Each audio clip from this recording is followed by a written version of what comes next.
In Arkansas's Ozark foothills, where morning fog shrouds aviation dreams, some mechanics discover truths too dangerous to survive.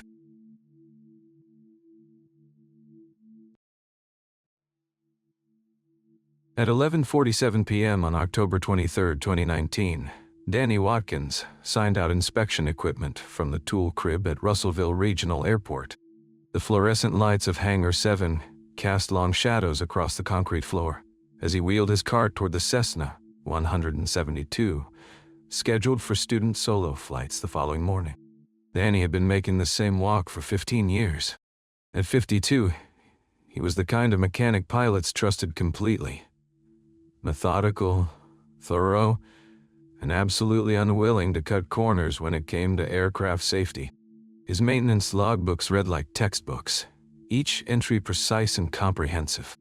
In a profession where shortcuts could mean the difference between life and death, Danny Watkins had never taken one. Russellville Regional served primarily as a training facility for Ozark Flight Academy, one of Arkansas's fastest-growing aviation schools. The airport sat in a valley between forested hills, where morning fog from the Arkansas River often lingered until well past sunrise.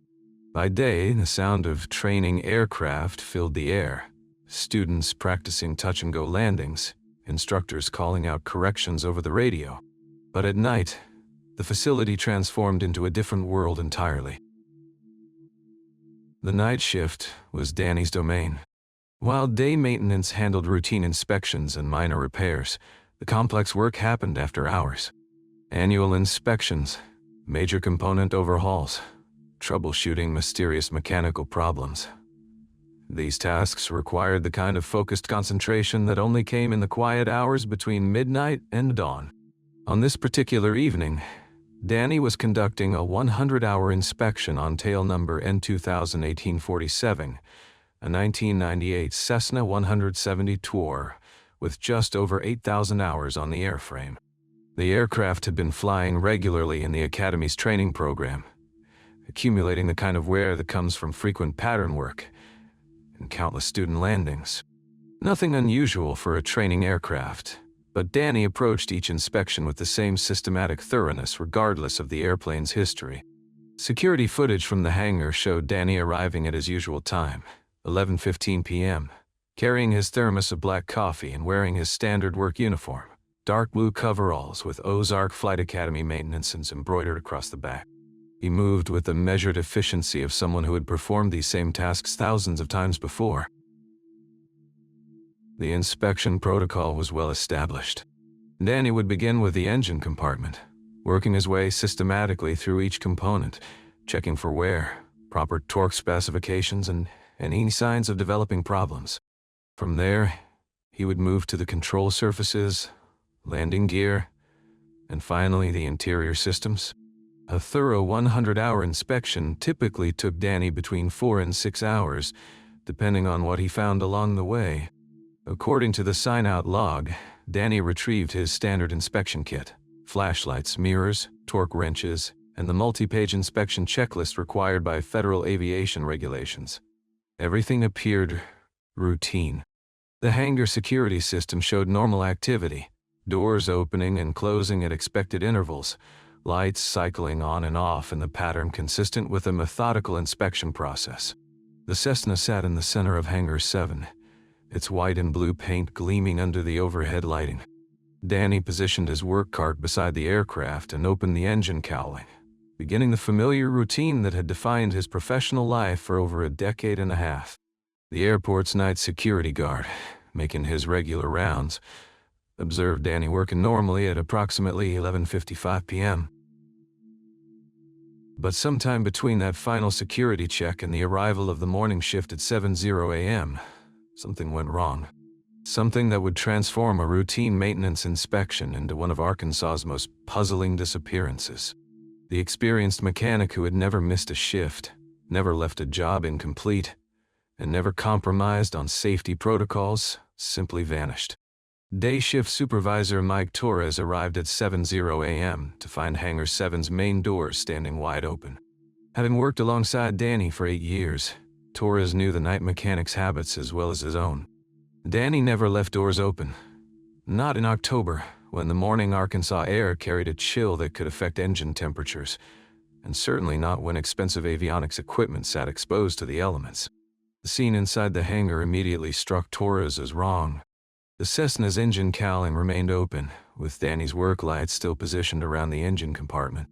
Tools lay scattered across the mobile cart in a way that suggested sudden interruption, rather than organized completion. Danny's inspection clipboard sat on the wing, a ballpoint pen lying beside it as if dropped mid-sentence. Most unsettling of all was Danny's thermos, sitting on the workbench with steam still rising from the black coffee inside. Torres knew Danny's routine. The thermos would be empty by 3:00 a.m., refilled from the break room coffee maker, and empty again by 6:00. A warm thermos at 7:00 a.m. meant Danny had been working more recently than anyone expected. Torres immediately checked the parking lot. Danny's 2016 Ford F-150, navy blue with Arkansas license plates, sat in its usual spot near the maintenance hangar. The truck was locked, keys nowhere to be found. Inside, Danny's wallet remained in the console, containing his driver's license, credit cards, and $127 in cash. His cell phone lay on the passenger seat, battery dead. The initial search of the immediate area revealed no signs of Danny, or any indication of where he might have gone. The Arkansas River bordered the airport property to the south, with dense oak and hickory forest extending for miles to the north and east. If Danny had left the hangar on foot, he could have disappeared into terrain that offered countless places to become lost or injured. By 9:30 a.m., airport management had contacted the Pope County Sheriff's Department. Deputy Maria Santos arrived to begin the preliminary investigation, documenting the scene and establishing a timeline based on available evidence. The partially completed inspection report became a crucial piece of the puzzle. Danny's handwriting filled the first 3 pages of the inspection checklist with his characteristic precision. Engine oil levels, spark plug condition, control cable tension. Each item methodically checked and initialed. But the entries told an unusual story. Danny's normally steady handwriting showed increasing urgency as the inspection progressed. By page 3, his notes had become abbreviated, almost hurried. The final entry, written in Danny's hand, was logged at 12:47 a.m. Unusual vibration noted during engine run-up. Investigating source. Below that, the inspection form remained blank. Security footage from the airport's main terminal provided additional pieces to the timeline puzzle. The system's cameras covered the parking areas and main terminal building, but Hangar 7 sat in a blind spot, visible only when vehicles or personnel moved between the hangar and the main facilities. The last clear image of Danny showed him walking toward Hangar 7 at 11:52 p.m., carrying his inspection equipment. More troubling was what the security system didn't show. Between midnight and 6:00 a.m., no person or vehicle appeared on any camera. No emergency vehicles, no unauthorized personnel, no signs of disturbance. If someone else had been involved in Danny's disappearance, they had managed to arrive and depart without triggering any of the airport's security measures. The airport's electronic access system provided additional data. Danny's security badge had been used to enter Hangar 7 at 11:48 p.m., consistent with the security footage. But the system showed no record of his badge being used to exit the building. Either Danny had left through an unsecured door, highly irregular given his adherence to security protocols, or he was still somewhere on the property. A thorough search of Hangar 7 and the surrounding maintenance buildings turned up no trace of the missing mechanic. Danny's locker in the maintenance facility remained locked, his spare uniform and personal items undisturbed. The break room showed no signs of recent use beyond the empty coffee maker that Torres had found running when he arrived. By afternoon, the initial missing person report had evolved into a full investigation. Danny's wife, Rebecca, arrived at the airport to provide additional information about her husband's recent behavior and state of mind. According to Rebecca, Danny had been concerned about increased pressure from Ozark Flight Academy's management to complete inspections more quickly, but nothing suggested he was considering leaving his job or disappearing voluntarily. The mystery deepened when investigators discovered that 3 pages were missing from the maintenance logbook for aircraft N 2018-47. The missing pages covered the period from October 15th through October 22nd, the week leading up to Danny's disappearance. Without those records, investigators couldn't determine what maintenance had been performed on the aircraft or whether Danny might have discovered something during his inspection that prompted his sudden disappearance. As evening approached on October 24th, nearly 24 hours after Danny Watkins had last been seen, one question dominated the investigation. How does an experienced aircraft mechanic vanish from a secured hangar, leaving behind his tools, his vehicle, and a half-finished cup of coffee, without a single trace of where he went? Ozark Flight Academy had experienced rapid expansion in the 3 years leading up to Danny's disappearance. What began as a modest flight training operation serving primarily local students had grown into a major corporate training facility, attracting students from across the United States and several foreign countries. The Academy's fleet had grown from 12 aircraft to over 40, with plans to add another dozen by the end of 2020. This growth brought new pressures to the maintenance department. Where Danny had once worked at a measured pace, conducting thorough inspections with ample time for each aircraft, the expanded fleet demanded faster turnaround times and more efficient procedures. Management had implemented new scheduling software designed to optimize aircraft utilization, reducing the time available for maintenance between training flights.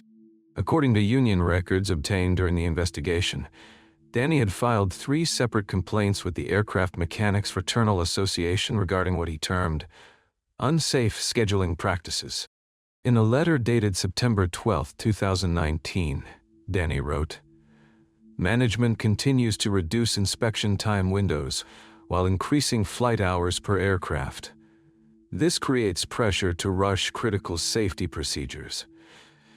I cannot and will not compromise aircraft safety to meet artificial scheduling deadlines."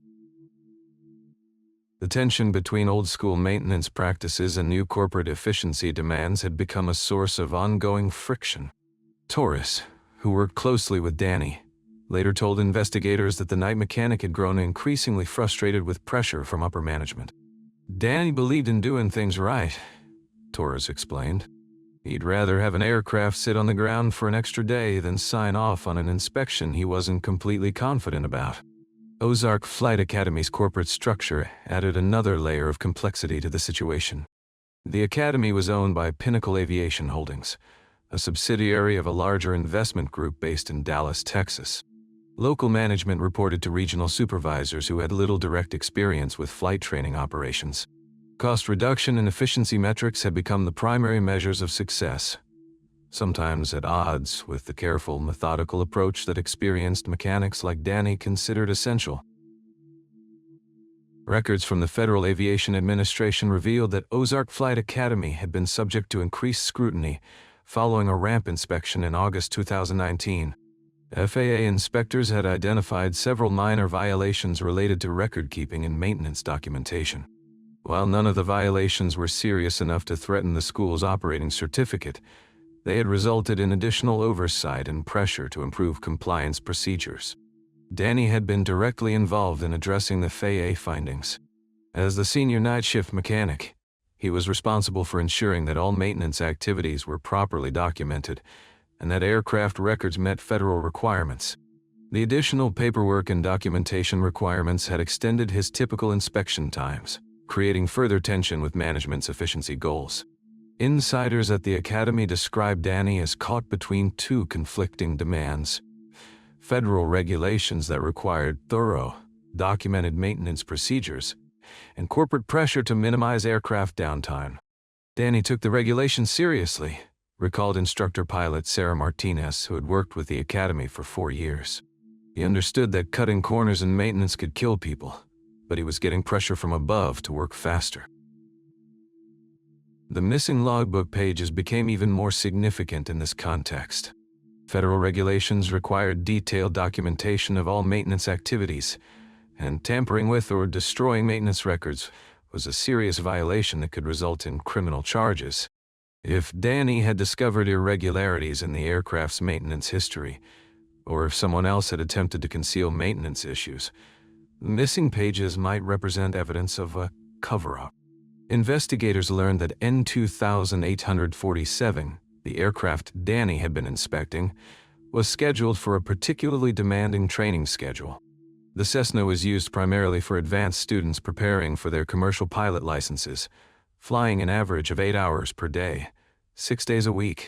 This intensive utilization placed higher than normal stress on engines, control surfaces, and other critical components. Maintenance records that remained available showed that N-2008-47 had experienced several mechanical issues in the months leading up to Danny's disappearance. Engine oil consumption had gradually increased, and students had reported intermittent rough engine operation during training flights. While none of these issues were immediately dangerous, they suggested that the aircraft required more thorough maintenance attention than the compressed schedule typically allowed. Danny's final logbook entry, noting unusual vibration during engine run-up, took on greater significance when viewed against this maintenance history. Vibrations in aircraft engines can indicate serious problems: worn bearings, crankshaft issues, or improperly balanced components. For an experienced mechanic like Danny, discovering such symptoms would require extensive investigation, potentially grounding the aircraft for days while the problem was diagnosed and repaired. But grounding in 2008-47 would have created significant scheduling problems for the Academy. The aircraft was booked for student flights throughout the following week, and finding replacement aircraft would be difficult given the fleet's high utilization rates. The financial impact of canceling training flights could easily reach several $1,000s per day. This created exactly the kind of pressure situation that Danny had complained about in his union correspondence. An aircraft with potential engine problems, a compressed maintenance schedule, and significant financial pressure to return the airplane to service as quickly as possible. For a mechanic committed to safety over profits, such circumstances represented a professional and ethical dilemma that would define his final night at Russellville Regional Airport. The incomplete inspection report became the most crucial piece of evidence in Danny Watkins' disappearance. Written in his precise handwriting on the standard maintenance form, the document provided investigators with a detailed timeline of Danny's final hours and clues about what might have prompted his sudden departure from Hangar 7. FAA Maintenance Inspector Tom Garrett arrived from the Little Rock Flight Standards District Office to analyze the technical aspects of Danny's inspection. Garrett, who had 23 years of experience in aircraft maintenance oversight, described the report as highly unusual in both its content and the pattern of Danny's handwriting deterioration. The inspection had begun routinely. Danny's first entries, logged between 11:50 p.m. and 12:15 a.m., followed standard procedures for a 100-hour inspection. Engine oil analysis showed normal consumption rates, though slightly higher than previous inspections. Spark plugs showed typical wear patterns for an aircraft with 8 to 47 flight hours. Control cable tensions were within specifications, though Danny noted that several cables were approaching the point where replacement would be recommended. But starting around 12:20 a.m., Danny's entries began to change. His normally methodical approach became more focused, zeroing in on specific engine parameters. Oil pressure readings were recorded at 5-minute intervals, rather than the standard single measurement. Engine temperature readings showed similar detailed tracking, suggesting Danny was monitoring the engine's performance more closely than normal. The entry that caught Inspector Garrett's attention was logged at 12:35 a.m. Abnormal harmonics detected during 1800 RPM run-up. Frequency analysis indicates potential crankshaft imbalance. This was not the kind of routine maintenance observation typically found in standard inspections.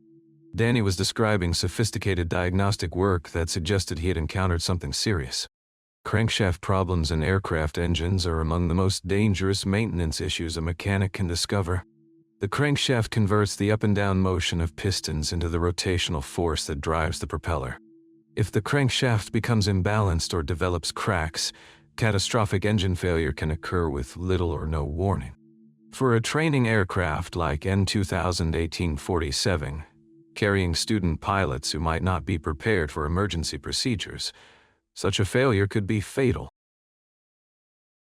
Danny's subsequent entries showed increasingly sophisticated analysis. He had apparently removed several engine components to access the crankshaft assembly, recording measurements and observations that went far beyond a standard 100-hour inspection. Crankshaft runout measured at 8 inches, exceeds manufacturer specifications of 5 inches maximum. Rate and entry logged at 12:42 a.m. For experienced aviation maintenance professionals, these numbers told a clear story. The crankshaft in N2018-47 was developing a potentially dangerous condition that would require immediate grounding of the aircraft and extensive engine work. Depending on the severity of the problem, the repair could cost anywhere from $15,000 to $50,000, a significant financial impact for a flight training operation already under pressure to maintain profitability. But the final entry in Danny's inspection report raised more questions than it answered. Written in increasingly hurried handwriting at 12:47 a.m., it read, "Previous maintenance records inconsistent with observed component wear. Evidence suggests unreported engine work within past 30 days. Investigating discrepancies. This entry suggested that Danny had discovered something beyond just mechanical problems. If previous maintenance work had been performed without proper documentation, it would represent a serious violation of federal aviation regulations. Undocumented maintenance could void the aircraft's airworthiness certificate and result in criminal charges for those involved. The missing logbook pages now took on critical significance. The 3 pages covering October 15th through 22nd would have contained records of any maintenance performed during that period. If Danny had discovered evidence of undocumented engine work, those pages might have contained proof of regulatory violations. Inspector Garrett noted several physical pieces of evidence that supported Danny's written observations. The engine compartment showed signs of recent work beyond normal servicing. Several bolts showed fresh tool marks, suggesting they had been recently removed and reinstalled. Engine oil residue patterns indicated that major components had been disturbed within the past week or two. Most significantly, Garrett discovered that the engine's data plate, a metal tag that records the engine's serial number and major overhaul history, had been removed and reinstalled. The mounting holes showed fresh drilling marks, and the rivets holding the plate appeared newer than the surrounding hardware. This type of alteration might indicate that the engine had undergone major work that wasn't properly reflected in the official maintenance records. The technical evidence painted a picture of an aircraft with serious mechanical problems and potentially fraudulent maintenance documentation. For Danny Watkins, discovering such issues would have created an impossible situation. Federal regulations required him to ground the aircraft immediately and report the suspected violations to the FAA. But doing so would have serious consequences for Ozark Flight Academy and potentially for his own career. Analysis of the inspection equipment Danny had been using provided additional clues. His electronic torque wrench showed a pattern of measurements consistent with someone systematically checking critical engine components. The timing of these measurements, recorded automatically by the wrench's internal memory, showed that Danny had been working intensively right up until 12:47 a.m. NB. After that time, the electronic tools showed no further activity. Whatever had happened to Danny Watkins occurred within minutes of his final logbook entry, at the moment when he had apparently uncovered evidence of maintenance fraud that could threaten the entire flight training operation. The question that haunted investigators was whether Danny's commitment to reporting what he had found had made him a threat to interests willing to go to extreme lengths to protect their secrets. The night Danny Watkins disappeared, the Arkansas River Valley experienced what meteorologists later classified as an unusual weather event. Dense fog, far thicker than typical for late October, rolled in from the bottomlands around 11:30 p.m., reducing visibility at Russellville Regional Airport to less than 50 feet. According to the National Weather Service records, the fog formation was atypical for the season and atmospheric conditions. Temperatures had dropped 12 degrees in 30 minutes, creating a temperature inversion that trapped moisture in the valley. The fog didn't dissipate until nearly 4 a.m., well past the normal pattern for the region. Airport Operations Supervisor Maria Santos was monitoring conditions from the control tower that night. "I've worked here 8 years," she told investigators, "and I'd never seen fog that thick, that fast. It was like someone dropped a blanket over the whole valley." But the weather wasn't the only anomaly that night. Radio communication logs from the Federal Aviation Administration revealed a series of brief, unexplained transmissions between 12:15 and 12:45 a.m. The signals appeared on emergency frequency 121.5 MHz, the International Aviation Distress Channel. The transmissions were fragmented and lasted only seconds each. Audio analysis revealed what sounded like engine noise, possibly from a small aircraft, but no clear voice communications. The signals originated from somewhere within a 10-mile radius of the airport, but their exact source couldn't be pinpointed. Tower Controller James Morrison was on duty during the incident. His official report, filed with the FAA the following morning, noted the unusual radio activity, intermittent signals on guard frequency, unable to establish communication. No aircraft on radar corresponding to transmissions.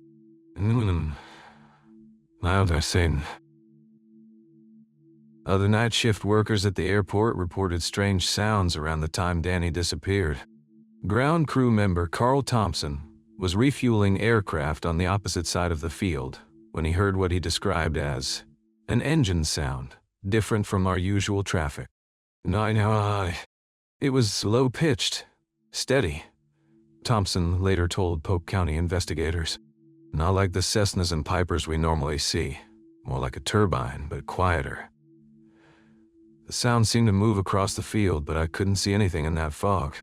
Maintenance worker Linda Hayes, who was cleaning the terminal building, corroborated Thompson's account. I heard it too, she said.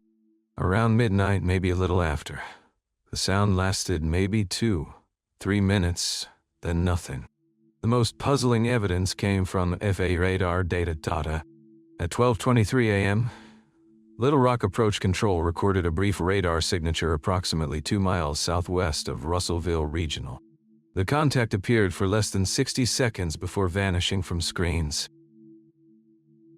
According to radar operator Jennifer Walsh, who was working the overnight shift at Little Rock, the signature was unusual.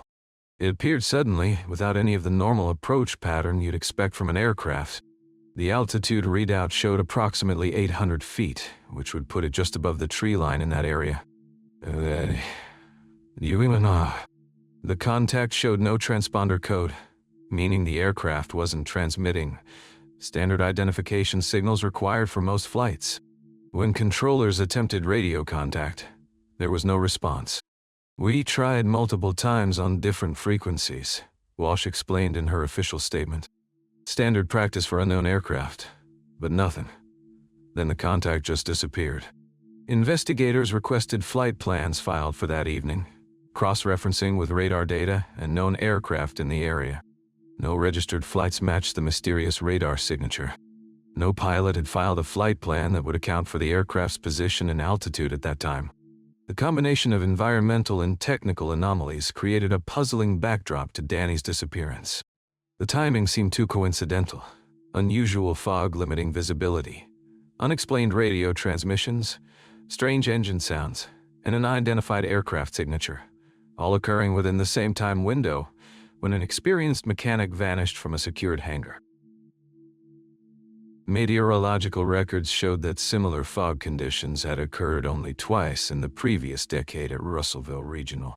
Neither previous incident coincided with unexplained radio activity or radar contacts. Dr. James Patterson from the University of Arkansas Atmospheric Sciences Department studied the fog formation that occurred on October 23rd. The conditions that night were unusual but not impossible, Dr. Patterson explains.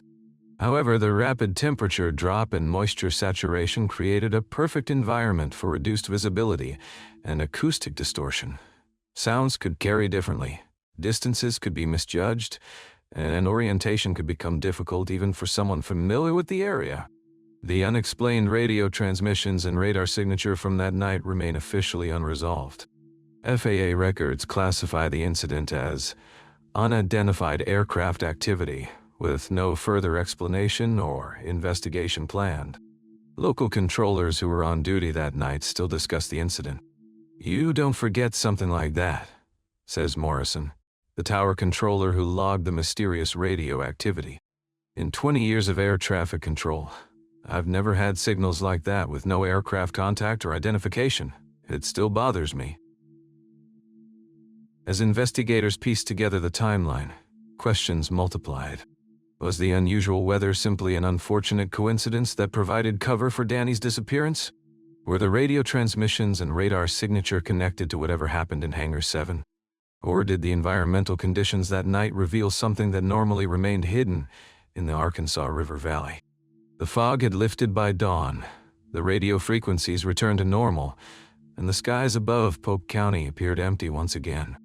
But for those who worked at Russellville Regional Airport, the night of October 23rd had exposed mysteries that daylight couldn't explain. Whatever had happened to Danny Watkins occurred during those hours, when the valley was shrouded in an unnatural silence, broken only by the sound of engines that left no trace and voices that went unanswered. By dawn on October 24th, Pope County Sheriff's Department had mobilized every available resource. Sheriff Jim Bradley established a command post in the airport's main terminal, coordinating search efforts across multiple jurisdictions. The Arkansas State Police offered helicopter support, while local volunteer fire departments provided ground crews familiar with the terrain. "Danny Watkins is one of our own," Sheriff Bradley announced at a morning press conference. "We're treating this as a missing person case with potential workplace implications. No stone will be left unturned." The initial search focused on the airport grounds and immediate vicinity. Deputies secured Hangar 7 as a potential crime scene, while K-9 units swept the surrounding area. Danny's scent trail, picked up by bloodhounds, led from the hangar to the employee parking lot, then simply vanished. Searching the Arkansas River bottomlands proved challenging. Dense stands of cottonwood and willow, interspersed with oxbow lakes and marshy channels, created a maze of potential hiding spots. The recent heavy fog had left the ground saturated, making tracking difficult even for experienced dogs. The aviation community responded with unprecedented volunteer support. Pilots from across Arkansas donated flight time and aircraft for aerial searches. The Arkansas Pilots Association coordinated systematic grid patterns, covering hundreds of square miles of river valley and Ozark foothills. Private pilot Susan Chen flew search patterns for 3 consecutive days. "Danny serviced my Cherokee for years," she explained. "He was meticulous, professional, someone you could trust completely. When a man like that goes missing, the entire aviation community feels it." Volunteer ground crews, many of them Danny's co-workers from various aviation businesses, combed through creek beds, abandoned farm buildings, and old logging roads. The terrain's history added complexity to the search. Pope County contained numerous caves and mine shafts from the early 20th century, many unmarked and potentially dangerous. 3 days into the search, Federal Aviation Administration investigators arrived from Little Rock. Safety Inspector Tom Garrett announced that the FAA was launching a parallel investigation focused on potential regulatory violations at Ozark Flight Academy. "While our primary concern is Mr. Watkins' welfare," Garrett stated, "we have an obligation to ensure aviation safety standards are being maintained. The circumstances surrounding this incident raise questions that fall within our regulatory purview." The FAA team immediately requested access to all maintenance records, training logs, and safety reports from the previous 6 months. They interviewed flight instructors, students, and maintenance personnel, focusing on recent changes in operational procedures and safety protocols. Garrett's investigation revealed concerning patterns. Maintenance schedules had been compressed to accommodate Ozark Flight Academy's expanding training contracts. Several aircraft had been returned to service with minimum acceptable repair standards rather than the Academy's previously rigorous maintenance criteria. Simultaneously, a crisis management team arrived from Dallas, representing the corporate headquarters of Pinnacle Aviation Holdings, Ozark Flight Academy's parent company. The team, led by Vice President of Operations Patricia Wells, established temporary offices in Russellville and began conducting their own internal review. "Our priority is supporting the search for Danny and ensuring the continued safety of our operations," Wells announced. "We're cooperating fully with all investigative agencies while maintaining our commitment to student safety and training excellence." However, tensions emerged between the various investigation teams. Sheriff's deputies found themselves competing for witness access with FAA inspectors and corporate investigators. Each group had different priorities and legal authorities, creating occasional conflicts in approach and methodology. Local mechanics and airport employees began expressing frustration with the multiple, sometimes contradictory investigation demands. "We want to find Danny," said Maintenance Supervisor Torres, "but we're spending more time in interviews than actually searching. Everyone's asking the same questions with different agendas." The media attention intensified as the story gained statewide coverage. Arkansas television stations sent crews to Russellville, interviewing family members, co-workers, and community leaders. The coverage brought additional volunteers but also created pressure for quick answers that investigators couldn't provide. Danny's wife, Rebecca Watkins, became the public face of the family's anguish. At a candlelight vigil held at the Pope County Courthouse, she addressed the crowd of nearly 300 people. Danny loved his work and respected aviation safety above everything else. "If something happened to him at that airport, we need to know the truth." As the search entered its second week, the scope expanded beyond Pope County. State police coordinated searches in adjoining counties, following potential leads about suspicious vehicles or individuals seen near regional airports. The Arkansas Department of Emergency Management provided additional resources, including specialized search and rescue teams. Volunteer pilot networks across Arkansas, Oklahoma, and Missouri joined the aerial search effort. Flight plans were coordinated through Little Rock Approach Control, creating an organized pattern of civilian aircraft, systematically covering potential search areas. Despite the massive effort involving hundreds of volunteers and multiple agencies, no trace of Danny Watkins had been found. His truck remained in the airport parking lot, his tools stayed scattered in Hangar 7, and his incomplete inspection report continued to raise more questions than answers. 2 weeks after Danny's disappearance, the various investigations had generated hundreds of interviews, thousands of photographs, and multiple theories, but no concrete evidence explaining what happened on that foggy October night in Pope County, Arkansas. The search efforts revealed the tight-knit nature of Arkansas's aviation community, but also exposed the complex pressures facing modern flight training operations. As volunteers continued combing the river bottoms and investigators pursued leads across multiple states, one question remained paramount.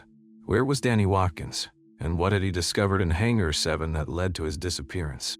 6 months after Danny Watkins vanished from Hangar 7, the questions surrounding his disappearance remain as persistent as the Arkansas River fog that obscured the valley that October night. The massive search operation has been scaled back. The media attention has moved on, but the mystery endures in the aviation community of Pope County. The Pope County Sheriff's Department officially maintains the case as an active missing person investigation. Detective Lisa Chen, who has overseen the case since October 2019, keeps Danny's file on her desk, regularly reviewing witness statements and following up on occasional tips that still filter in from across Arkansas. "We've investigated everything from voluntary disappearance to workplace accident to foul play," Detective Chen explains. "Every theory has some supporting evidence, but none explains all the facts. That's what makes this case so challenging." The FAA investigation concluded with significant findings about Ozark Flight Academy's operations. Safety Inspector Tom Garrett's final report, released in February 2020, documented multiple regulatory violations including inadequate maintenance scheduling, insufficient record keeping, and pressure on mechanics to approve aircraft for flight training despite incomplete inspections. Pinnacle Aviation Holdings faced federal fines totaling $847,000 and was required to implement enhanced safety protocols across all their training facilities. The company's stock price dropped 12% following the FAA report's release. The violations didn't directly cause Mr. Watkins' disappearance, Garrett clarified, but they created an environment where safety concerns might not have been properly addressed. Whether that played a role in what happened that night remains unknown. Ozark Flight Academy suspended night maintenance operations for 3 months while implementing new procedures. When night shifts resumed, they were conducted with mandatory 2-person teams and enhanced security protocols. Several veteran mechanics, citing safety concerns and Danny's disappearance, transferred to other facilities, or left the aviation industry entirely. The incomplete inspection report from Danny's last night continues to puzzle investigators. Aviation maintenance expert Dr. Sarah Williams from Embry-Riddle Aeronautical University analyzed the documentation at the request of Danny's family. The handwriting shows increasing urgency in the later entries, Dr. Williams observed. Something concerned him enough to deviate from standard inspection procedures. The missing pages from the maintenance logbook suggest he discovered something significant. But we may never know what. The aircraft Danny was inspecting, in 2847, was grounded for comprehensive inspection after his disappearance. Mechanics found no obvious safety issues, but the plane's maintenance history revealed a pattern of rushed repairs and deferred maintenance items that had accumulated over months of intensive training use. Weather data from that night continues to intrigue meteorologists. Dr. James Patterson from the University of Arkansas Atmospheric Sciences Department studied the fog formation that occurred on October 23rd. The conditions that night were unusual but not impossible, Dr. Patterson explains. However, the rapid temperature drop and moisture saturation created a perfect environment for reduced visibility and acoustic distortion. Sounds could carry differently, distances could be misjudged, and orientation could become difficult even for someone familiar with the area. The unexplained radio transmissions and radar signature from that night remain officially unresolved. FAA records classify the incident as unidentified aircraft activity, with no further explanation or investigation planned. Local controllers who were on duty that night still discuss the incident. "You don't forget something like that," says James Morrison, the tower controller who logged the mysterious radio activity. "In 20 years of air traffic control, I've never had signals like that with no aircraft contact or identification. It still bothers me." For Danny's family, the lack of closure has meant continued searching and advocacy. Rebecca Watkins has become involved with aviation safety organizations, pushing for stronger worker protection standards and more rigorous maintenance oversight. Danny believed in doing things right, no matter what pressure he faced, Rebecca says. If his disappearance can prevent other mechanics from facing whatever he encountered that night, then maybe some good can come from this tragedy. The Watkins family has offered a $50,000 reward for information leading to Danny's location or an explanation of his disappearance. Tips continue to arrive sporadically, but none have provided breakthrough information. Other night shift workers at Russellville Regional Airport report ongoing unusual incidents. Security guard Ramon Santos documents strange sounds, unexplained equipment malfunctions, and occasional radio interference during overnight hours. "It's probably nothing," Santos admits, "but after what happened to Danny, we pay attention to things we might have ignored before. The night shift feels different now. There's always this question in the back of your mind. What really happened in that hangar?"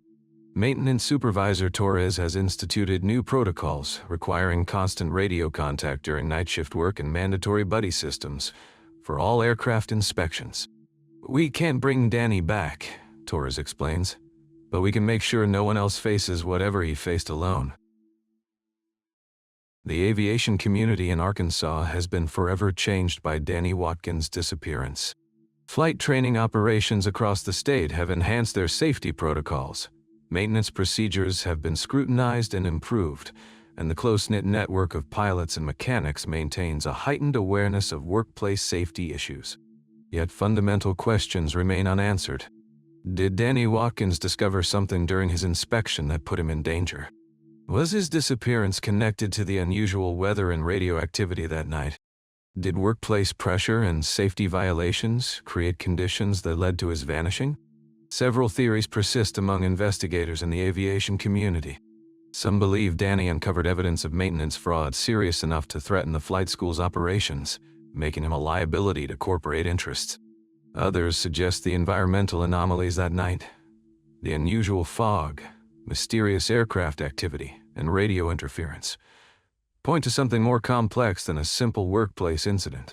A third theory proposes that Danny, overwhelmed by the pressure to compromise safety standards, suffered some form of breakdown and disappeared voluntarily. However, this explanation fails to account for his abandoned vehicle, personal belongings, and the physical evidence suggesting he had made a significant discovery during his final inspection. The case has also highlighted the challenges facing aviation maintenance workers in an industry increasingly driven by cost reduction and efficiency metrics. Danny's union has used his disappearance to advocate for stronger protections for mechanics who report safety violations, arguing that fear of retaliation may prevent critical safety issues from being addressed. As the investigation continues, one element remains constant: the dedication of those who refuse to let Danny Watkins' story fade into obscurity. From his family's continued advocacy to the aviation community's enhanced safety awareness, his legacy persists in the ongoing effort to ensure that no mechanic faces alone the kind of pressure or danger that may have led to his disappearance. The case file remains open in Pope County. The reward offer continues, and somewhere in the Arkansas River Valley, the truth about what happened to Danny Watkins on that foggy October night waits to be discovered. Until then, his disappearance serves as a reminder that some mysteries resist easy answers, and that the cost of aviation safety extends far beyond maintenance schedules and corporate profits to include the dedicated professionals who ensure that aircraft return safely to the ground.